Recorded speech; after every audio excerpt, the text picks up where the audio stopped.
one of my favorite movies of all time is the 1987 sci-fi classic Spaceballs.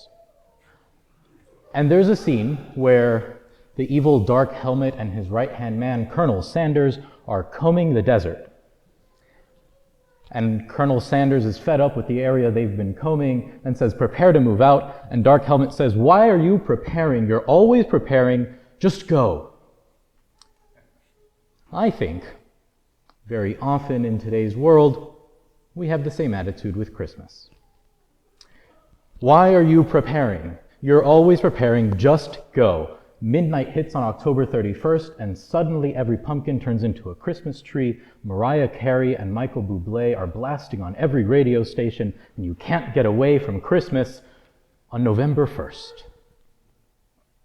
We want to eat,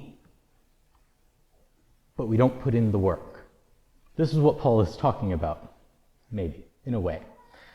We want to revel in the celebration and the joy, but we're not willing to put in the legwork to get there. The preparation is part of this work that St. Paul is talking about. The French Dominican Father Serti Lange, in his book The Intellectual Life, talks about preparation as part of the act of study. He says that you need to set aside some time to get your work area ready. He devotes a few pages to this. And he says you don't want to sit down and start working only to realize that the text or the notes that you need are in the other room. Set aside a couple minutes to make sure everything is orderly and prepared, and then when it's time to sit down and work, you'll be able to do it more effectively. Similarly, some of us here are being received or making profession as third-order Dominicans, and this is a commission to get to work.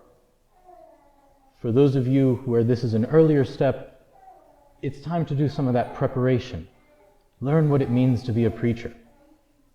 For those who are making final profession, it's time to get out there and start preaching. You've put in the work, now put it to good use.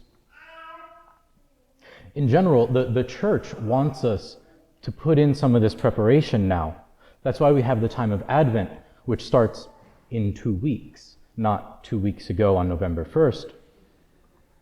That's why a lot of the readings that we've read in the liturgy, in the Mass, in the Liturgy of the Hours, are very apocalyptic, looking at the end times, looking at what's coming.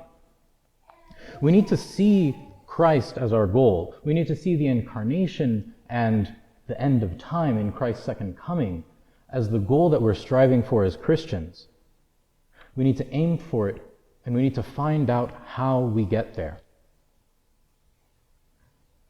John the Baptist echoes the prophets when he says, "Prepare a way for the Lord, make straight his path." This is the work that we're called to put in. It's not our own work, lest we be Pelagians. This is the work of Christ. Our role is to clear the way and let him come and move through us. We're not supposed to be going full ludicrous speed into Christmas or life or preaching or anything. But are we willing to prepare ourselves and to let Christ in?